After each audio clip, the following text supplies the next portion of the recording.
ம். வணக்கம். மலைப்பட்டுக்கடாம்ல நம்ம இப்போ உங்க மலை ஏறி இருக்கக்கூடிய பகுதிய பார்த்திருக்கோம். நீங்க போற வழி எப்படிலாம் இருக்கும்னு நான் சொல்றேன் அப்படின்னு சொல்லி, அந்த கூத்தர் அவர்களை ஆற்றுப்படுத்துகிறார். அதுல வந்து நம்ம கொஞ்சம் பார்த்தோம். எப்படி இருக்கும்? அந்த வாழை வந்து பாறையோட முட்டி இருக்கிறது வந்து, வேல் பாய்ந்த களிறு போல இருக்கும் அப்படிங்கிறது, அதெல்லாம் அவர் வந்து சொல்லியிருந்தாரு. அடுத்தது வந்து அ கருநாவல் பழங்கள் கீழ விழுந்து, அதெல்லாம் பரவி கிடக்கும் அப்படின்னு சொன்னாரு. இப்ப அதிலிருந்து பார்க்கலாம். நாவல் பழம் உதிர்ந்த இடத்துல விட்டுட்டு வந்தோம். அங்கிருந்து தொடர்ந்து அந்த மலை மேல ஏற ஆரம்பிக்கலாம். சரி. அடுத்தது மாறு கொள ஒழுகின ஊறு நீர் உயவை. நூறொடு குழீஇன கூவை. சேறு சிறந்து உண்ணுணர் தடுத்தன தேமா. புண்ணறிந்து அரலை உக்கன நெடுந்தாள் ஆசினி. இந்த 4 வரி பார்க்கலாம். அ மாறு கொள ஒழுகின ஊறு நீர் உயவை. அதாவது உயவை அப்படின்னா வந்து அந்த சங்குப்பூ. அந்த சங்குப்பூவினுடைய இலைகள் அந்த தண்டை சாப்பிட்டா வாயில நீர் சுரக்கும் அப்படின்னு ஒரு தகவலை சொல்றாரு. இது வரைக்கும் நான் கேள்விப்பட்டதே இல்லையே. நம்ம நிறைய வீடுகள்ல வளர்க்குறோம். பல வகையான சங்குப்பூக்களையும் வளர்க்குறோம். ஆனா அதனுடைய தண்டும் இலையும் வாயில் நீர் சுரக்க வைக்கக்கூடிய தன்மை. ஏன்னா நீங்க மலை மேல ஏற போறீங்க, உங்களுக்கு தண்ணி தாகம் எடுக்கும். நீங்க வந்து எங்கேயாவது தண்ணி போய் தேடி எடுக்கணும். என்னதான் மழை பொழிஞ்சிருந்தா கூட அங்க தண்ணீர் இருக்கணும் குடிக்கிறதுக்கு. அப்போ அதுக்கு உங்களுக்கு கை கூட ஒரு ஒரு உதவியா இருப்பது என்ன அப்படின்னா, இந்த மாதிரியான உயவை கொடிகள். அந்த உயவை கொடியினுடைய தண்டை பறிச்சு வாயில போட்டுட்டா வாயில நீர் சுரக்கும். அது தண்ணி தாகத்தை கொஞ்சம் வந்து போக்கக்கூடியது அப்படின்னு சொல்றாரு. அது ரொம்ப ஆச்சரியமானதா இருக்கு. இங்க இவரும் அந்த சரவணனும் அதுல வந்து அதுக்கு விளக்கம் எழுதியிருக்காரு. உயவை கொடியின் தண்டு பகுதியை தாகமுற்றவர் மென்று தின்றால் வாயில் நீர் ஊறும் என்பது ஒரு புதுமையான செய்தி. அதுல இதான் இருக்கு. நம்ம ஏற்கனவே சங்குப்பூ வந்து பல முன்னாடி பார்த்த இலக்கியங்களையும் பார்த்திருக்கோம். காக்கணம் அப்படின்னு அதுக்கு சொல்லும். அது பெயர் கொடுக்கப்பட்டிருக்கிறது. காக்கணம் பூ அப்படின்னு சொன்னா அது வந்து இந்த சங்குப்பூவினுடைய அந்த வயலட் கலர் பூ தான் குறிக்கும்.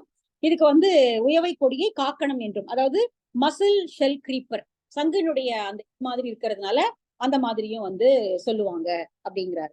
சோ இங்க வந்து மாறுகோல ஒழுகின ஒரு நீர் உயவை. உண்ணுணர் தடுத்த நூறோடு குழியின கூவை. கூவை வந்து கூவை கிழங்கு. அந்த கூவை கிழங்கு வந்து நூறோடு குழியின, அதாவது நன்றாக தடித்து நல்லா கிழங்கினுடைய திரட்சியோடு அவை நன்றாக வளர்ந்திருந்தன. ஓ, இதான் கூவை கிழங்கா? நானும் பார்த்ததே இல்லை இது வரைக்கும். கூவை கிழங்கு. கூவை கிழங்கு வந்து நன்றாக திரட்சியாக அது வளர்ந்திருக்கிறது. நூறோடு குழியின கூவை. அடுத்தது சேறு சிறந்து உண்ணுணர் தடுத்தன தேமா. மாம்பழங்கள் நிறைய பழுத்து அங்கே கீழே விழுந்திருக்கின்றன. அது சேறு சிறந்து, சேறு அப்படின்னா சாறு. ஒரு ஒரு மாம்பழத்திலையும் அவ்வளவு சாறு இருக்கு. அதனால அதை நீங்க சாப்பிட்டீங்க அப்படின்னா அது திகட்டி வேற எதையுமே அது சாப்பிட விடாம பண்ணிடுமா. சேறு சிறந்து உண்ணுணர் தடுத்தன. அந்த ஒரு மாம்பழத்தை நீங்க பறிச்சு சாப்பிட்டீங்கன்னா அதுவே போதும், வேற எதுவுமே சாப்பிட வேண்டாம். உண்ணுணர் தடுத்தன. வேற அங்க நிறைய பழங்கள் இருக்கிறத நீங்க பாப்பீங்க. ஆனால் இந்த ஒரு மாம்பழத்தை நீங்கள் சாப்பிட்டு விட்டீர்கள் என்றால் வேற எந்த பழத்தையும் நீங்க சாப்பிட முடியாது. உண்ணுணர் தடுத்தன. எவ்வளவு அழகான கற்பனை. உண்ணுணர் தடுத்தன தேமா. புண் அறிந்து அரலை உக்கன நெடுந்தாள் ஆசினி. நெடுந்தாள்னு பெரிய மரம், அடிமரத்தை உடைய. ஆசினி என்றால் வேர்பலா. வேரிலேயே பழுத்திருக்கக்கூடிய பலா இப்பொழுது நன்றாக பழுத்து வெடித்து விட்டது. அந்த பலா வந்து வெடிச்சிரும். வெடிச்சு நீங்க போட்டுக்கிறது வந்து கரிப்பலான்னு நினைக்கிறேன் நான், இல்லையா? நீங்க போட்டுக்கிறது ஆசினின்னா கரிப்பலாவா? ஆமா, அப்ப அப்படிதான் கரிப்பலா. வருது. கரிப்பலான்னு தான் வருது ஓ, ஆசினி பழம். அப்ப ரொம்ப நாளா வந்து இதுக்கு முன்னாடி ஒரு புக் எழுதும் போது கேட்டுக்கிட்டே இருந்தாங்க லதா. ஆக்சுவலா வந்து அது வந்து கரிப்பலா. அந்த இவங்க இப்ப கடைசியா ஒரு புக் ஒண்ணு எழுதினாங்க இல்லையா? என்ன புக் டக்குனு ஞாபகம் வர மாட்டேங்குது எனக்கு. அந்த புத்தகத்துல வந்து இந்த கரிப்பலா வந்து ஒரு இதுவா வரும். அந்த அந்த கரிப்பலா வந்து என்னன்னா அவனுடைய வீட்டு வாசல்ல வளர்ந்திருக்கும். அந்த ஒரு ஒரு அந்த பையன் அந்த கேரக்டர் வந்து போய் தங்குவான் ஒருத்தர் வீட்டுல. வியாபாரம் பண்ற ஒருத்தர் வீட்டுல தங்குவான். அந்த வீட்டு வாசல்ல கரிப்பலா மரம் வளர்ந்திருக்கும். அது கீழே வந்து அப்படியே கொட்டி கிடக்கும் கீழே. ஆனா அவங்க வந்து அதை சாப்பிட மாட்டாங்க. வேற வறியவர்கள் வந்து அதை எடுத்து போவாங்க. அந்த நாவல் அது அப்படி வரும். எனக்கு இங்க ஆயிரத்தோர் கத்திகள் இல்ல. இப்போ அவங்க டிரான்ஸ்லேட் பண்ணி இப்போ வெளியில வந்தது, எதிர் வெளியீடாக வந்தது. அப்போ அந்த கரிப்பலா அவங்க எடுக்க மாட்டாங்க. அப்ப இவங்க கேட்பாங்க, கரிப்பலா எடுக்க மாட்டீங்கன்னா, இல்ல இல்ல அது வந்து ஆக்சுவலா அவங்க அடிமைகளாக இருந்த போது அவங்களுக்கு கிடைச்ச ஒரே உணவு கரிப்பலா தான். கரிப்பலாவை தான் கொடுப்பாங்க. அது அடிமை வாழ்வு வாழ்ந்த போது. அதனால அந்த கரிப்பலா வந்து அடிமை வாழ்வை நினைவுபடுத்துவதாக இருக்கிறதுனால அவங்க ஒரு கட்டத்துக்கு மேல அந்த வாழ்க்கைக்கு தாண்டி வந்த பிறகு அந்த பலாவை அவர்கள் உண்ண மாட்டார்கள். அதை வந்து அவங்க கறிப்பலாவை தொடவே மாட்டாங்க, சாப்பிடவே மாட்டாங்க. ரொம்ப வறிய நிலையில இருக்கக்கூடியவர்கள் ஒரு கூடை எடுத்துட்டு வந்து அந்த பலா இந்த ஆசினி கறிப்பலாவை வந்து எடுத்துட்டு போவாங்க. ஈவினிங்ல அது ஒரு மேல இருந்து விழுந்திருக்கும் கீழே, அதை வந்து எடுத்துட்டு போவாங்க. அப்படி ஒரு இது வந்து கீழே அடிக்கடி போட அவங்க லதா அருணாச்சலம் கொடுத்திருப்பாங்க அதுல. சோ இங்க வந்து அரளை ஊக்கண, அரளை அப்படின்னா அந்த உள்ளுக்குள்ள கொட்டை இருக்கும் இல்லையா, வெள்ளையா இருக்கிற பலாவினுடைய கொட்டை, அந்த அரளை வந்து கீழே தெரிச்சு விழுது. அந்த அளவிற்கு இந்த பழம் நன்றாக பழுத்து வெடிச்சு கீழே விழும் பொழுது அதனுடைய அந்த கொட்டையெல்லாம் கீழே விழுந்திருக்கு. அரளை ஊக்கன நெடுந்தாள் ஆசினி, நெடிய அந்த தாள்களை உடைய அடிமரத்தை உடைய அந்த பலா வந்து ஆசினிங்கிற பலா வந்து இங்க வெடிச்சு சிதறி இருக்கிறத நீங்க பாப்பீங்க. அதையும் நீங்க சாப்பிடலாம். விரல் ஊன்று படு கண் ஆகுழி கடுப்ப குடினை இரட்டும் நெடுமலை அடுக்கத்து. விரல் ஊன்று படு கண் ஆகுழி கடுப்பு. ஆகுழின்னு நம்ம ஏற்கனவே முதல்லயே பார்த்தோம். அவங்க முதல்ல என்னென்ன மாதிரியான இதெல்லாம் கொண்டு வராங்க, கட்டி எடுத்துட்டு வராங்க அப்படின்னு சொன்ன அந்த இதுல வந்து ஆகுழி. ஆகுழிங்கிறது கையை நல்லா வச்சு அடிக்கக்கூடிய ஒரு சிறு பறை. விரல் ஊன்று படுகண், அந்த கண் மாதிரி இருக்கக்கூடிய பகுதியில நன்றாக விரலை ஊன்றி அடித்தால் ஒளி எழுப்பக்கூடிய ஆகுழி எங்கக்கூடிய அந்த பறை வடிவத்தை போல குடினை, குடினைனா இங்க வந்து ஆந்தை, ஆந்தையில கோட்டான் அப்படின்னு சொல்றாங்க. ஆந்தைக்கும் கோட்டான் என்ன எவ்வளவு பெரிய வித்தியாசம் இருக்குன்னு எனக்கு தெரியல. அது வேற இது வேறதானா. இங்க ஆந்தை வந்து குடினை இரட்டும், இரட்டும்னா ஆண் ஆண் ஆந்தையும் பெண் ஆந்தையுமாக ரெண்டும் வந்து மாறி மாறி ஒலி எழுப்பும். அது அந்த நெடுமலையினுடைய அந்த பாறைகள்ல பட்டு தெரிச்சு எதிரொலி வந்து வருமா.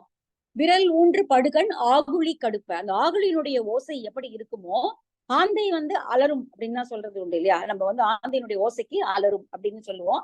இது போல இங்க ஆகுழியினுடைய ஓசையை போல அந்த குடினை பேராந்தை, பேராந்தை என்று சொல்லப்படக்கூடிய அது வந்து இரண்டு மாறி மாறி ஒலி எழுப்பும். ஆண் பறவையும் பெண் பறவையுமாக ஒலி எழுப்பி அந்த நெடுமலை அடுக்கத்துல அவை எதிரொலிச்சு கேட்கும்.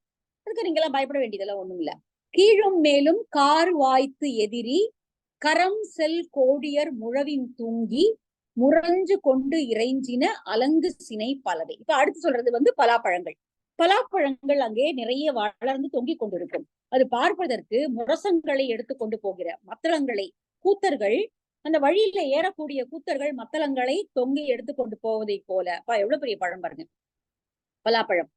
அந்த மலைச்சாரல்ல மழை வாய்க்கப்பட்ட, மழை பெய்யக்கூடிய மலை உச்சியிலும் கீழும் நீங்க போற இடங்கள் எல்லாம் பலாமரங்கள் வழுத்திருப்பதை பார்ப்பீர்கள். அவையெல்லாம் மத்தளம் போல, கூத்தர்கள் தங்களுடைய தோளிலே தூக்கி கொண்டு போகக்கூடிய மத்தளங்களை போல தொங்கியவாறு அவை முதிர்ந்து தாழ்ந்திருக்கும். அதனால இதெல்லாத்தையும் நீங்கள் வந்து பார்க்கலாம். அசைகின்ற கிளைகள்ல பலாப்பழங்கள் தொங்குவதை நீங்கள் பார்ப்பீர்கள். அதெல்லாமும் நீங்க அதெல்லாம் பார்த்துட்டே நீங்க போனீங்க அப்படின்னா அடுத்து நீங்க போகக்கூடிய இடம் வந்து அந்த படுகர்களுடைய வீடுகளுக்கு போய் சேரலாம். இப்படி கொஞ்சம் தூரம் அப்படி நடந்து போனீங்கன்னா இதெல்லாம் பார்த்துட்டே நீங்க போனீங்கன்னா அவங்களுடைய இருக்கை வந்துடும், அதாவது அவங்களுடைய ஊர் வந்துடும்.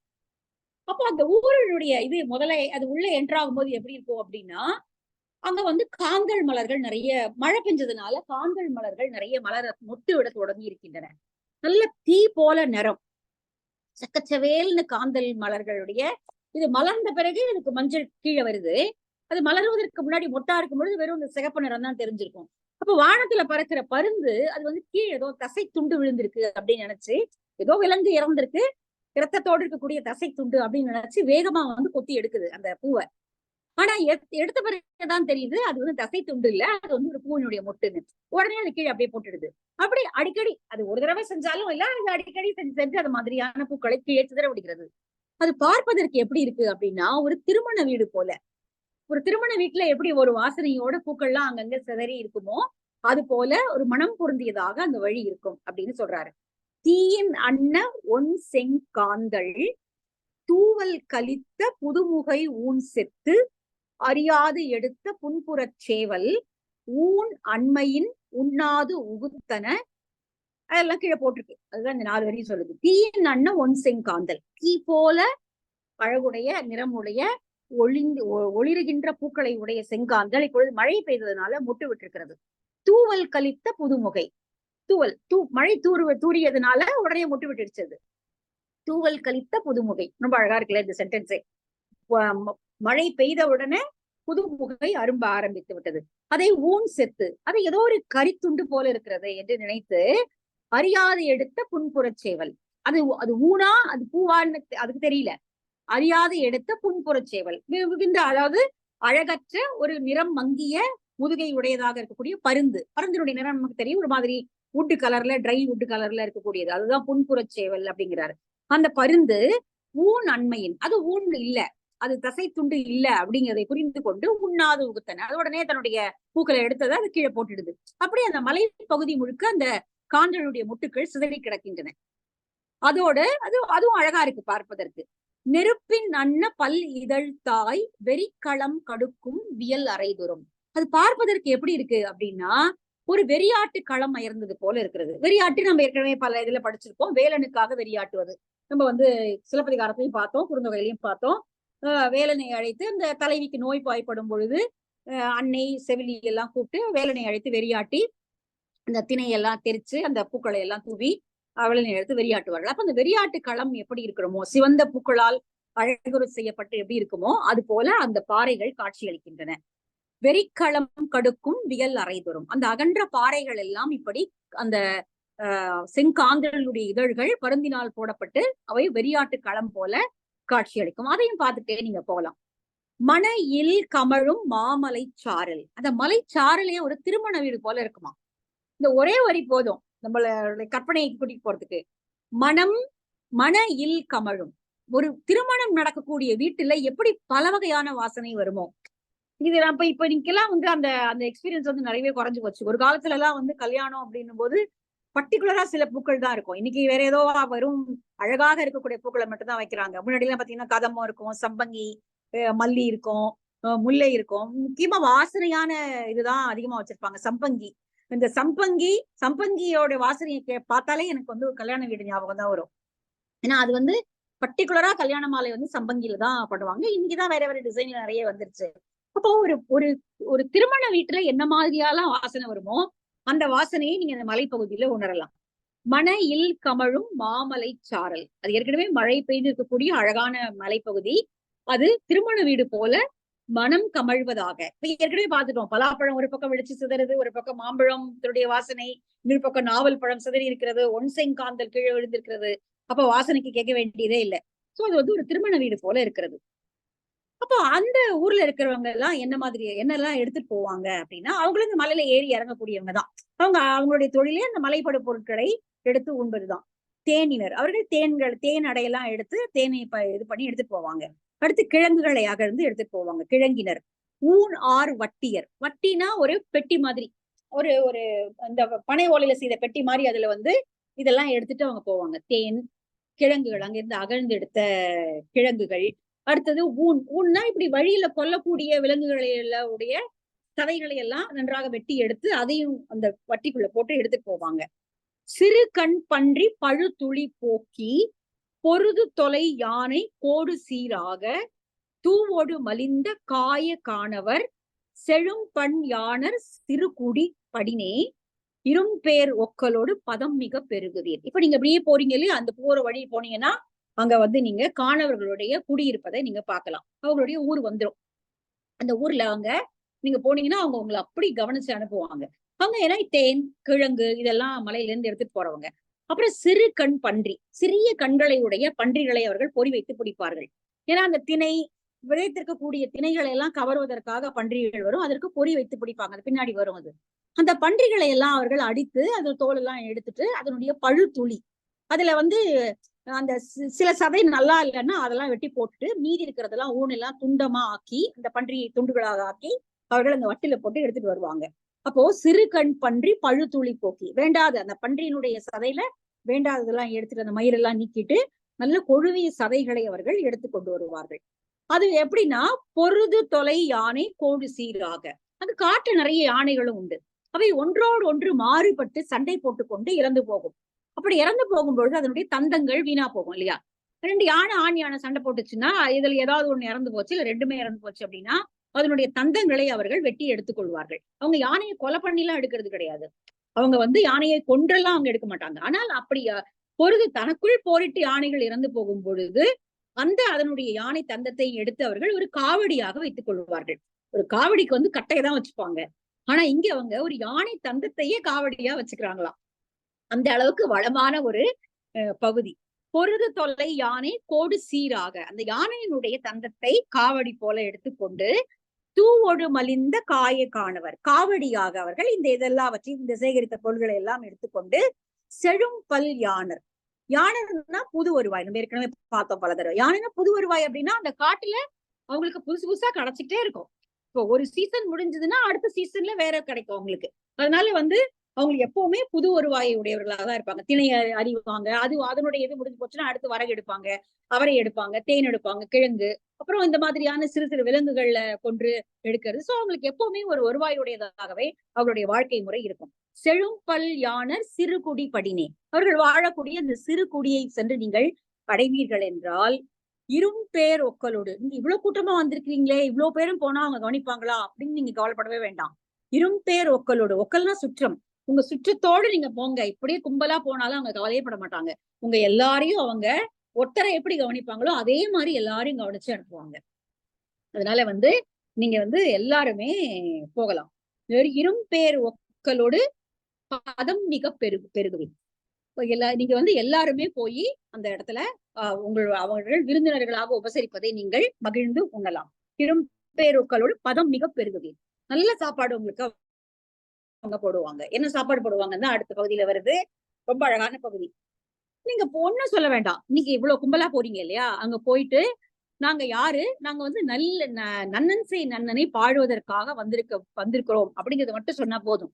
உடனே அவங்க ஏதோ அவர்களுடைய உறவினர்களே வந்துவிட்டது போல உங்களை நீங்க வீட்டுக்குள்ளேயே போலாம். யார் வீட்டுக்கு கதவை தட்டிட்டு போகணுங்கிறதெல்லாம் கிடையவே கிடையாது. நீங்க யார் வீட்டுக்குள்ள வேணாலும் நேராக நுழைந்து கேட்டு வாங்கி சாப்பிடலாம். ஒரு உறவினர்கள் வீட்டுக்கு போனா எப்படி நீங்க உரிமையோட பழகுவீர்களோ அது போல நீங்கள் உரிமையோடு அவர்களுடைய வீட்டுக்குள்ள போயே கேட்டு வாங்கிக்கலாம்.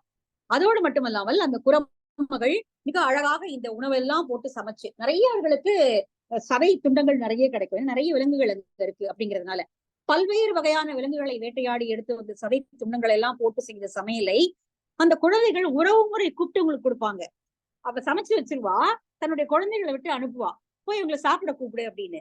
அந்த சாப்பிட கூப்பிடுற வர குழந்தைகள் உங்களை உறவின் முறை சொல்லி அழைக்கும். அத்தை வாங்க, மாமா வாங்க, பெரியப்பா வாங்க அப்படின்னு கூப்பிட்டு அது உங்களுக்கு அவர்கள் உங்களுக்கு உணவை கொடுப்பார்கள். சோ அந்த அளவுக்கு கவனிப்பு உங்களுக்கு கிடைக்கும் அப்படிங்கறதான் இந்த பகுதியில சொல்றாரு. ரொம்ப அழகா இருந்து எனக்கு இந்த பகுதி படிக்கும் போது. அன்று அவன் அசையி, இப்ப நீங்க போகும்பொழுது உங்களுக்கு இரவு நேரம் ஆயிடும். இப்பதானே கிளம்பிருக்கீங்க இல்லையா, இரவு நேரம் ஆயிடும். ஏன்னா இவ்வளவு தூரம் வழியை தாண்டி போனோம். இன்னும் அவங்க கிளம்பல, அதை ஞாபகம் வச்சுக்கணும். நம்ம ஏதோ அவங்க கூடவே நடந்து போற மாதிரி நம்ம நினைக்கிறோம். அவங்க இன்னும் நடந்து போக ஆரம்பிக்கல, அவங்க அங்கேதான் உட்கார்ந்து இருக்காங்க. அந்த முனையில பார்த்த அந்த இடத்துலதான் அவங்க இருக்காங்க. எனக்கு அந்த மயக்கம் வந்தது. அந்த வழியில அவங்க போக ஆரம்பிச்சிட்டாங்களோ அப்படி, அவங்க இன்னும் போக ஆரம்பிக்கல, அவங்க அதே இடத்துல இருக்காங்க. இவர் சொல்லிட்டு இருக்காரு, இதெல்லாம் நீங்க பாப்பீங்க, இதெல்லாம் தாண்டி போவீங்க அப்படின்னு. ஏன்னா நம்ம பார்த்தீங்கன்னா சிலப்பதிகாரம் படிச்சோம். சிலப்பதிகாரத்துல நம்ம அவங்க கூடவே டிராவல் பண்ணோம் இல்லையா. அவங்க மதுரையில விடி காலையில கிளம்பும் போது நம்ம அவங்க கூடவே நடந்து போனோம். ஆனா இங்க மலைபடுகடாம்ல அவங்க இன்னும் கிளம்பல. அவங்க அந்த கூத்தர்கள் அங்கேயேதான் உட்கார்ந்துருக்காங்க. ஆனால் போயிட்டு வந்தவர் அந்த வழிய சொல்றாரு. அப்ப இன்னும் நம்ம கற்பனையில தான் போறோம். சோ அந்த ஒரு டிஃபரன்ஸ் இதுல இருக்கு. அன்று அவன் அசை, அப்ப இரவு நேரம் ஆயிடும் நீங்க போய் சேரும்பொழுது. அதனால நீங்க அங்கேயே அங்க தங்கிக்கலாம், ஒன்னும் பயம் எல்லாம் ஒண்ணும் கிடையாது. அன்று அவன் அசை, அவன்னா அந்த இடத்துல அங்கேயே தங்கி. அல் சேர்ந்து அல்கி, அல்லுனா இரவு, எல்னா சூரியன், எல் இல்லாதது அல். ரொம்ப அழகா இருக்கு இல்லையா. எல்னா சூரியன், எல் மறைஞ்சு போச்சுன்னா அது அல். அப்போ இரவு நேரம் ஆகிவிடும். அல்லில் ஆயினும் விருந்துவரின் உவக்கும் அப்படின்னு ஒரு வரி உண்டு, நற்றினில வரும்னு நினைக்கிறேன். அல்லில் ஆயினும், இரவு நேரமாக இருந்தாலும் திடீர்னு நடுராத்திரி உறவினர்கள் வந்துட்டாங்கம்மா என்ன பண்றது அப்படின்னா, இந்த காலத்து பொம்பளைங்களா இருந்தா நம்ம அதெல்லாம் என்கரேஜ் பண்ணவே மாட்டோம். நீங்க வெளியிலேயே சாப்பிட்டுட்டு வந்திருக்கலாமே அப்படின்னு. ஆனால் நற்றினில சொல்லப்படக்கூடிய பெண் அல்லில் ஆயினும் விருந்துவரின் உவக்கும், இரவு நேரத்துல கண்ட நேரத்துல வந்துட்டாங்களா கூட அவள் முகம் மலர்ந்து அவர்களை உபசரிப்பாளாம். அது ஒரு அந்த மாதிரி சொல்லி வளர்க்கப்பட்ட ஒரு காலகட்டம் அது. இன்னைக்கு சொல்லாம யாரும் சொந்தக்காரங்க வீட்டுக்கெல்லாம் போயிடவே முடியாது. அது ஒரு வசதி. அல் சேர்ந்து அல்கி, அந்த ஒரு இரவு நேரத்துல நீங்க அங்கேயே தங்கிக்கலாம். இரவு நேரம் ஆயிடுச்சு, இனிமே நீங்க மலைப்பகுதியில நடந்து போக முடியாது. ஏன்னா தெரிஞ்சவங்களே நடந்து போக முடியாது. அப்ப தெரியாதவங்க, அந்த ஊருக்கு புதுசா இருக்கக்கூடிய நீங்க போக முடியாது. அதனால அங்கேயே தங்கிடுங்க, ஒண்ணும் பயம் இல்லை. அல் சேர்ந்து அல்கி. கன்று எரி ஒள் இனர் கடும் பொடு நிலைந்து, அங்க நீங்க நிறைய அங்க பூக்கள் இருக்கு. அப்ப போய் நீங்க ரெஸ்ட் எடுக்க போறீங்க இல்லையா, போய் உட்கார போறீங்க. அப்பதான் நீங்க கொஞ்சம் ஆசுவாசமா உட்காந்து சுத்தி இருக்கிற மரங்கள் எல்லாம் பாப்பீங்க. அப்ப வந்து நிறைய வந்து கன்றேறி இனர் நன்றாக சிவந்த பூங்கொத்துக்கள் எல்லாம் அங்க வளர்ந்திருக்கும். அதெல்லாம் எடுத்து நீங்க தலையில சூடிக்கலாம். கடும்போடு மலைந்து உங்களுடைய சுற்றத்தோடு அந்த மலர்களை எல்லாம் எடுத்து நீங்க சூடிக்கொண்டு கொஞ்சம் ரிலாக்ஸ்டா உட்கார்ந்துருக்கலாம். சேர்ந்த செயலை செப்பம் போகி, செயலைன்னா அசோகம், சிவந்த பூங்கொத்துக்களை உடைய அசோக மரங்கள் அங்க மலர்ந்திருப்பதை நீங்கள் பார்ப்பீர்கள். அதையும் எடுத்து நீங்கள் சூடிக்கொள்ளலாம். அலங்கு கழை நரலும் ஆரிப்படுகர். அலங்கு கழை, கழை அப்படின்னா மூங்கில். அலங்கு கழை, அலங்குன்னா அசைகின்ற. மூங்கில் வந்து எப்பவுமே காத்துல அப்படி அசைஞ்சிட்டே தான் இருக்கும் இல்லையா? அப்படியே கொஞ்சம் கொஞ்சமா அந்த சத்தம் வந்து சல சல சல கேட்டுட்டே இருக்கும். அலங்கு கழை நரலும். நரலுதல் அப்படின்னா அந்த மூங்கில் ஒன்னோடு ஒண்ணு இப்படி உராயும் பொழுது வரக்கூடிய சத்தம், ஒரு சரசர சரசரம் சத்தம் கேட்டுட்டே இருக்கும். அழகா சொல்றாரு, அலங்கு கழை நரலும் ஆரிப்படுதல். ஆரினா அரிய வழி. அது சாதாரணமா நீங்க போயிட முடியாது. இவ்வளவு தூரம் நீங்க தாண்டி போறதுனால அந்த இடத்துக்கு போய் நீங்க அடைஞ்சிடலாம். படுகர்கள் வாழக்கூடிய அந்த சிறுகுடியை சென்று அடைவீர்கள். சிலம்பு அடைந்திருந்த பாக்கம் ஏறி, சிலம்புனா மலைச்சாரல், அந்த மலைச்சாரல்ல இருக்கக்கூடிய படுகர்களுடைய அந்த சிறுகுடியை நீங்கள் இந்த பாக்கத்தை சென்று நீங்கள் அடைந்தீர்கள் என்றால் அங்க வந்து அவர்கள் என்ன சமைச்சு தருவாங்க அப்படிங்கிறத அடுத்தது சொல்றாரு. நோனா செருவின் வலம்படு நோன்தாள் மான விரல் வேள் வைரியம் எனினே. நீங்க போய் ஒண்ணுமே சொல்ல வேண்டாம். நீங்க யாரு, எங்க இருந்து வரீங்க, எதையுமே நீங்க சொல்ல வேண்டாம். ஒன்னே ஒண்ணு சொன்னா போதும். நோனா செருவின், பகை களத்தில் புறமெதுகிட்டு ஓடாத வீரத்தை உடையவனாகிய வலம்படு நோன்தாள், எப்பொழுதுமே வெற்றியை ஈட்டக்கூடிய செயல்களை செய்யக்கூடிய மான விரல் வேல், கையில் வெற்றி பொருந்திய வேலை ஏந்திருப்பவனாகிய நன்னன் செய் நன்னனை பாட வந்திருக்கக்கூடிய கூத்தர்கள் நாங்கள் அப்படின்னு சொன்னா போதும். செயலை. ஆமா, அசோகத்தில் நிறைய வெரைட்டி இருக்கு. கொத்து கொத்தா அப்படியே கொஞ்சம் ஆரஞ்சு ஷேட்ல ஒரு பூ வரும், நல்ல சிகப்பு கலர்ல பூ வரும். 2-3 இது இருக்கு இங்க. ஆக்சுவலா இங்க இருந்தது, நம்ம கத்தீட்ரல் ரோட்ல இருந்தது. அது வந்து இப்போ கவர்மெண்ட் வாங்கிட்டாங்க. அந்த முன்னாடி வந்து அது ஒரு ஆர்டிகல்ச்சர் சொசைட்டியா ஒரு பிரைவேட் வந்து வச்சிருந்தாங்க. உள்ளுக்குள்ள ஒரு 4 மரம் இருந்தது, அசோக மரம். இப்போ ஒருவேளை அது இப்ப கவர்மெண்ட் அது லீஸ் அது முடிஞ்சு அந்த கேஸ் கவர்மெண்ட் வின் பண்ணிடுச்சு. ஆனா இப்ப ஏதோ தோட்டமா தான் மாத்த போறாங்கன்னு சொல்றாங்க. அது உள்ள வந்து நிறைய மரம் இருக்கும், எக்கச்சக்கமா. அது ஆல்மோஸ்ட் எல்லா மரத்தையும் நான் வந்து கணக்கு எடுத்து பார்த்திருக்கேன். உள்ள ஒரு காந்தி சிலை வேற இருந்தது. அந்த காந்தி சிலை அவங்க அப்படியே ரிட்டைன் பண்ணணுமேன்னு வேற எனக்கு கவலையா இருக்கு. சின்னதா ஒரு வெள்ளை கலர்ல ஒரு சின்ன ஒரு காந்தி சிலை ஒண்ணு அந்த உள்ள இருந்தது. அப்புறம் வந்து பாவோபாப் மரம் இருக்கு அது உள்ள. பாவோபாப் மரம் வந்து எனக்கு தெரிஞ்சு சென்னையில வந்து 2-3 இடத்துல தான் இருக்குன்னு கேள்விப்பட்டிருக்கேன். ஆனா அந்த கத்தீட்ரல் ரோட்ல உள்ள இருந்ததுன்னா பாவோபாப் மரம் இருக்கு. அப்புறம் வந்து அந்த திருவோடு மரம் இருக்கு, திருவோட்டு மரம் இருக்கு. அங்க இதெல்லாம் அங்க இருக்கு. இப்போ அவங்க எல்லாத்தையும் ரிட்டர்ன் பண்ணிருப்பாங்கன்னு தான் நினைக்கிறேன். நான் இப்போ திறந்தாங்கன்னா போய் பார்க்கணும். இப்போ அங்க வந்து 2-3 வெரைட்டில நான் வந்து அசோகத்தை பார்த்திருக்கேன். ஒண்ணு நல்ல பெரிய மரமா இருக்கும். ஆக்சுவலா நம்ம ஊர்ல வந்து நெட்டிலிங்கத்தை தான் அசோகம்னு சொல்லிட்டு இருப்பாங்க. ஆக்சுவலா அசோகம் வேற, நெட்டிலிங்கம் வேற. நெட்டிலிங்கம் நீளமா கிறிஸ்துமஸ் மரம் மாதிரி இருக்கும். அதனுடைய நிழல்ல எல்லாம் சீத்தை உட்கார வாய்ப்பே கிடையாது. அதனால நல்லா அப்படி கொடை மாதிரி பாருங்க, கொடை மாதிரி இருக்கும் அப்படியே. இதனுடைய தளிர் வரும்போது பாத்தீங்கன்னா அதுவும் மாந்துளிர் மாதிரிதான் இருக்கும். அந்த மாமை நிறம் பொருந்திய தளிர் தான் இதுலயும் வரும். அப்படியே தொங்கும்.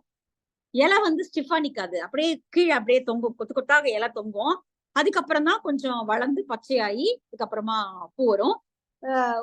பார்ப்பதற்கு ஒரே பூ போல இருக்கும் அசோகம். தூரத்துல பாத்தீங்கன்னா ஒரு பூ மாதிரி தெரியும். ஆனா அது வந்து ஒரு பூங்கொத்து, இணர்றது கொத்தாக இருக்கக்கூடிய இது. இப்ப இப்படி வெற்றி இருக்கு இல்லையா, அந்த மாதிரி. சோ இங்க அதெல்லாம் நீங்க பாப்பீங்க. இப்ப நீங்க ஒண்ணும் சொல்ல வேண்டாம். போயிட்டு நாங்க வந்து நன்னன் செய் நன்னனை பாட வந்திருக்கக்கூடிய கூத்தர்கள்னு சொன்னா போதும்.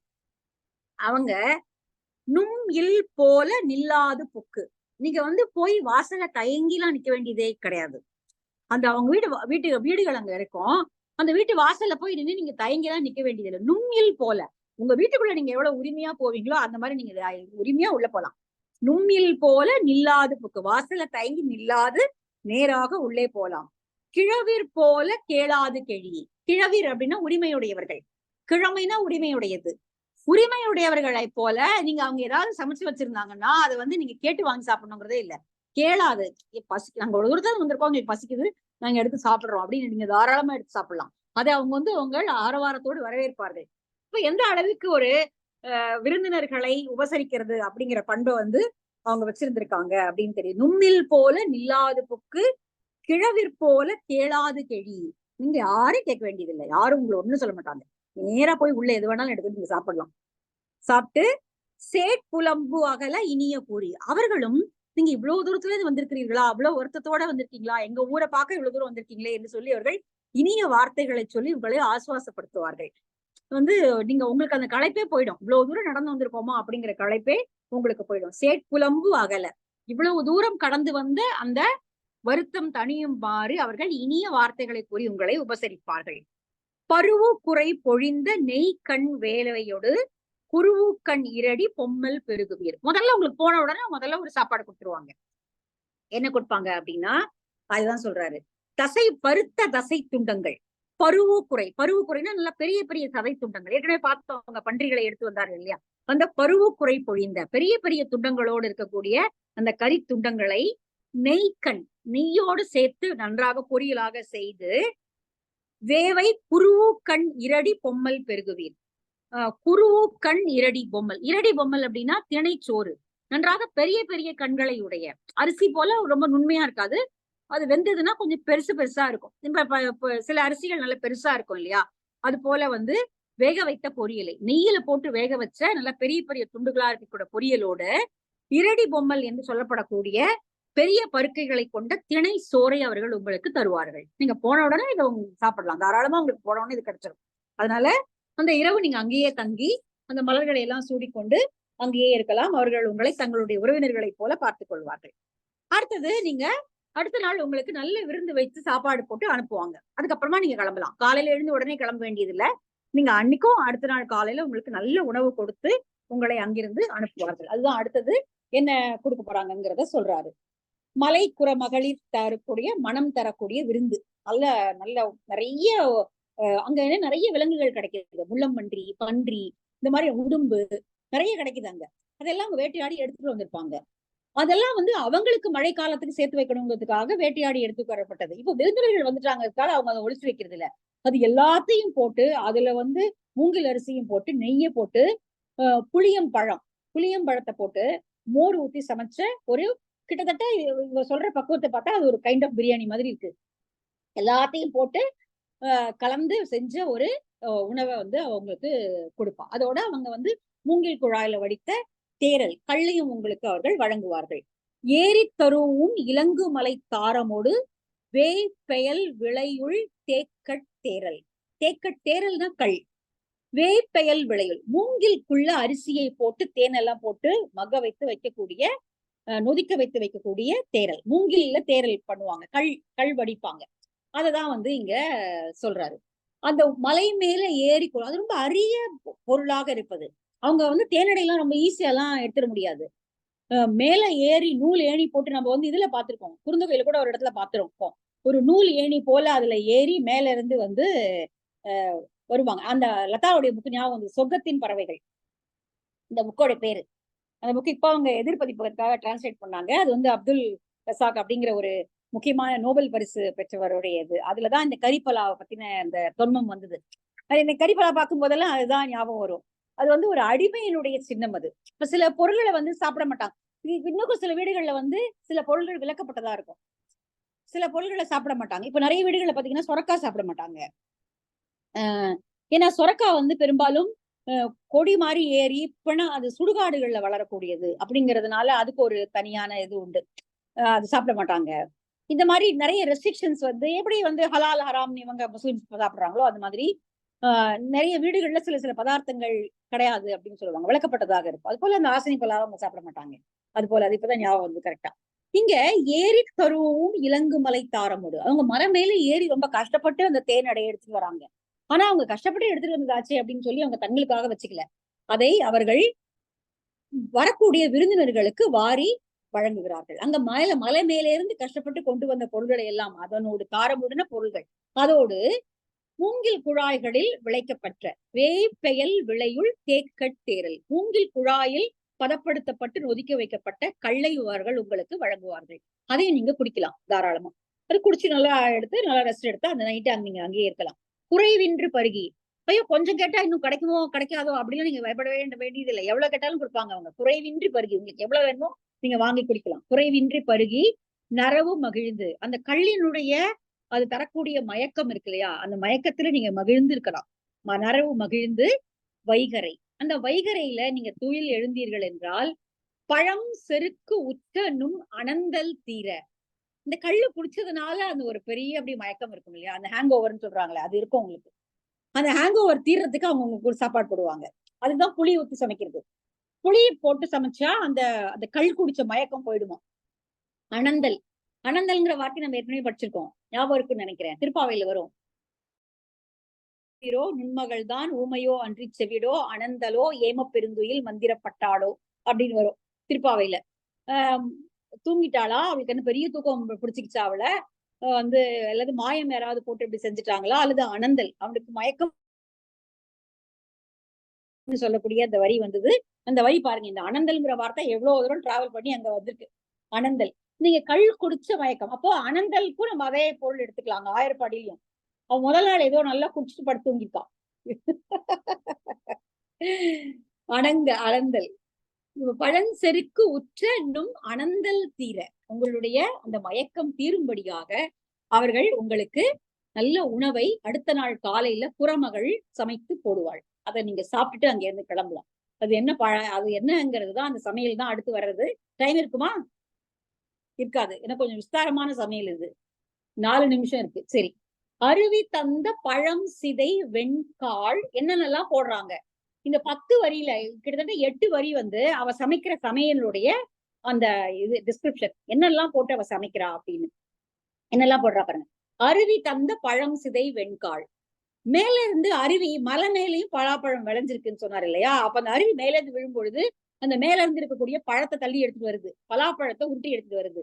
அந்த பழம் கீழே விழும்பொழுது உடஞ்சு சிதறி இருக்கும் பலாப்பழம் இல்லையா, அப்ப அதனுடைய விதைகள் கீழே விழுந்திருக்கும். அந்த வெண்மையான பலாக்கொட்டை, பலாக்கொட்டையை நம்ம சாப்பிட்ற வழக்கம் உண்டுதான். பலாக்கொட்டை போட்டு குழம்பு எல்லாம் வைக்கிறது, இது வைப்பாங்க, கூட்டு வைப்பாங்க, அல்லது வந்து இதுல போட்டு நல்லா காரக்குழம்பு வைப்பாங்க. இங்க அந்த பழம் சிதைந்து விழுந்த அந்த வெண்கால், அந்த வெண்மையாக இருக்கக்கூடிய அந்த பலாக்கொட்டைகளை போடுகிறாள். சரி, அது ஒண்ணு. வரு விசை தவிர்த்த கடமான் கொழும்புரை, வரு விசை தவிர்த்த, வேகமா ஓடி வரக்கூடிய மானை இடைநிறுத்தி பிடித்து அந்த கடமானை, அந்த கடமானை வேட்டையாடி அதை அறுத்து கூறு போட்ட அந்த கடமானுடைய தசை துண்டுகளையும் போடுகிறாள். கடமான் கொழும்புரை, இந்த கடமானினுடைய அந்த தசைகளை போடுகிறார். கொழும்புரை அதனுடைய தசை பிண்டங்கள்.